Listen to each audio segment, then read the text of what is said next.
இவ்வளோ இன்னசென்ட்டாக இருக்கிற சாண்ட்ரா தான் என்னை பாம்புன்னு விஷப்பாம்பு அவளை நம்பாத அப்படின்னு பேசியிருக்காங்க. என் கூடயே 2 பேர் உட்காந்து பேசிக்கிட்டு இருந்துட்டு என்னை பற்றியே பின்னாடி போய் தப்பாக பேசிக்கிட்டு இருக்காங்க. இவங்களெல்லாம் இவங்க கூட தான் நான் இருந்தேனா அப்படிங்கிற மாதிரி எனக்கு இருக்குது. அப்பா அப்படிங்கிற மாதிரி வேறு லெவலில் கொளுத்தி போட்டார் பிக்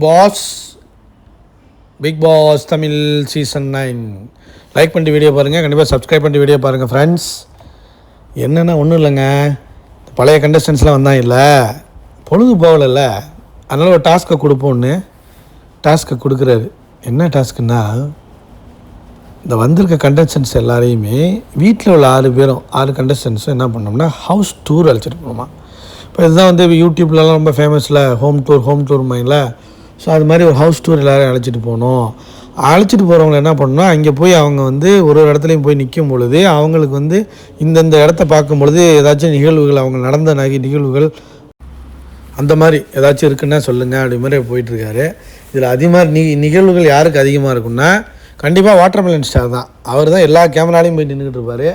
கூடவே இப்போ வினோத் கலாய்ச்சிக்கிட்டு அவரை கவுண்டர் கொடுக்கறதுன்னு இவன் பின்னாடி நின்றுருப்பான். அப்புறம் அரோரா பலூனக்கா வேலையை பார்த்துக்கிட்டு இருந்துச்சு, அது ஒரு பக்கம். வேறு யார் வேறு யாரும் கிடையாது, எல்லாருக்கூடையும் போய் ரீல்ஸ் பண்ணிகிட்டு இருப்பார். ஸோ அதிகமாக இருக்கும். மற்றபடி ஒரு இடத்துலையும் சில மெமரிஸ் இருக்கும்ல, அந்த மாதிரி சூப்பர் டீலக்ஸோட டாய்லெட் சைடு, சூப்பர் டீலக்ஸோட ரெஸ்ட் ரூம் சைடு போயிட்டாங்க. அங்கே போய் உட்காந்து பார்த்தா யாருன்னா ரம்யா ஜோ என்ன சொல்லுதுன்னா, எனக்கு சாண்ட்ரா ஒன்று பண்ணியிருக்காங்க, அது ரொம்ப பெயின்ஃபுல்லாக இருந்துச்சு, என்னால் தாங்கவே முடியல அப்படிங்கிற மாதிரி சொல்கிறாங்க. என்னான்னு கேட்டால், சாண்ட்ரா சொல்லியிருக்கும் போல் பாருக்கிட்ட சொல்லிகிட்டு இருந்தாங்க, ரம்யா ஒரு விஷப்பாம்பு, விஷம், அவளை மட்டும் நம்பக்கூடாது அப்படின்னு பாருக்கிட்ட சாண்ட்ரா சொன்னாங்க. அது என்னால் ஏற்றுக்கவே முடியல. ஏன்னா சாண்ட்ராவும் நானும் அவ்வளோ க்ளோஸாக என்கிட்ட பேசிட்டு திடீர்னு இப்படி செய்யும்போது எனக்கு கவலையாக இருக்குமா இருக்காதா? அவ்வளோ உடஞ்சிட்டேன், வெளில போய் தான் பார்த்தேன். அதுக்கப்புறம் கூட வெளியே போகும்போது கூட நல்லா சிரித்து பேசி அவ்வளோ க்ளோஸாக இருந்தாங்க என்கிட்ட. ஆனால் இப்படி பண்ணுவாங்க நான் எதிர்பார்க்கல.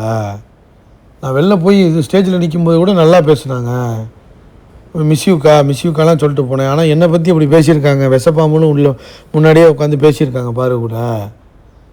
நான் வெளில போனபோது கூட ரம்யா வெளில போயிட்டாங்க, ரம்யா மிஸ் பண்ணுறேன் அப்படி இப்படிலாம் பேசிவிட்டு, ஆனால் பின்னாடி போய் என்ன பேசியிருக்கீங்க, விஷம்னு பேசியிருக்கீங்க. இதை எப்படி ஏற்றுக்க முடியும் சொல்லுங்கள் அப்படிங்கிற மாதிரி போட்டு பொழந்துருச்சு. ரம்யா ஜோ பொழந்துருச்சு, நல்லா சாப்பிட்டு கும்முன்னு பெருத்து வந்துருச்சு. பயங்கரமாக இருக்குல்ல, ரம்யா ஜோ நல்லா கேம் ஆடிருக்கலாம். அதெல்லாம் நீடிங்க இந்த பிள்ளைலாம். ஸோ இதுக்கு தான் நல்லா கிடைக்கணும் 50 லட்சம் அது மாதிரிலாம். வினோத்தும் நீடி தான். ஸோ கேம் ஆட தெரில, ரொம்ப ட்ரை பண்ணாங்க ரம்யாலாம் உள்ளே வைக்கிறதுக்கு விஜய் டிவி.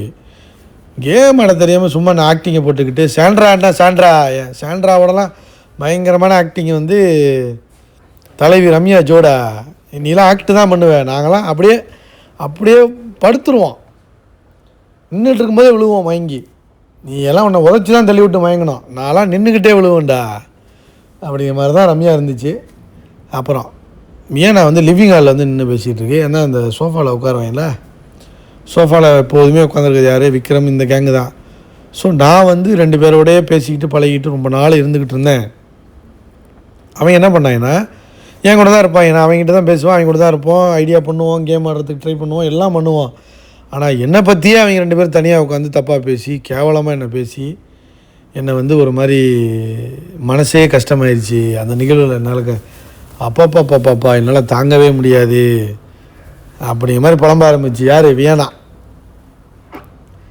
வியானா பற்றி பேசியிருக்காங்க. சுபிக்ஷாவும் பேர்னா விக்ரம் தான் பேசியிருக்காங்க. இல்லை விக்ரமும் எப்ஜேயும் பேசியிருக்க வாய்ப்பு இருக்குது. ஸோ ஏன்னா இவங்க கூட இருக்கிறதே இவங்க தானே, சுபிக்ஷா, விக்ரம், அப்புறம் எப்ஜே, இந்த கேங்கோட தான் சுற்றும் அது. ஸோ அதனால தாங்க முடியலையா.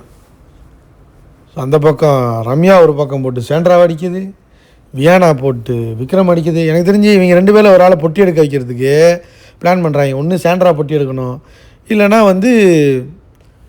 விக்ரம் பொட்டி எடுக்கணும். ஓஹோ, ஆமாம், விக்ரம் சாண்ட்ரா எடுத்தா என்ன ஓட்டு இருக்காதே. இப்போது நீங்கள் நான் சொல்கிறத புரியுங்களா உங்களுக்கு?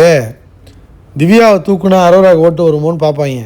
தூக்கவும் வாய்ப்பு இருக்குது, ஆனால் திவ்யா போகாது. வினோத்தை தூக்குனா மொத்தமாக போயிடும். ஸோ என்ன பண்ண போகிறான்னு தெரியல இந்த வாரம். வெயிட் பண்ணி பார்ப்போம். வினோத் கொஞ்சம் அமைதியாக இருந்தால் போதும். லைக் பண்ணுங்கள், ஷேர் பண்ணுங்கள், கமெண்ட் பண்ணுங்கள். இதை பற்றி சேண்ட்ரா முழிக்குது பாருங்கள், அப்படியே முழிக்குதுங்க, நடிக்கிறா கள்ளி. ரம்யா எக்ஸ்போஸ் பண்ணிட்டான், வியானா வச்சு செஞ்சிட்டா. கமெண்ட் பண்ணுங்கள்.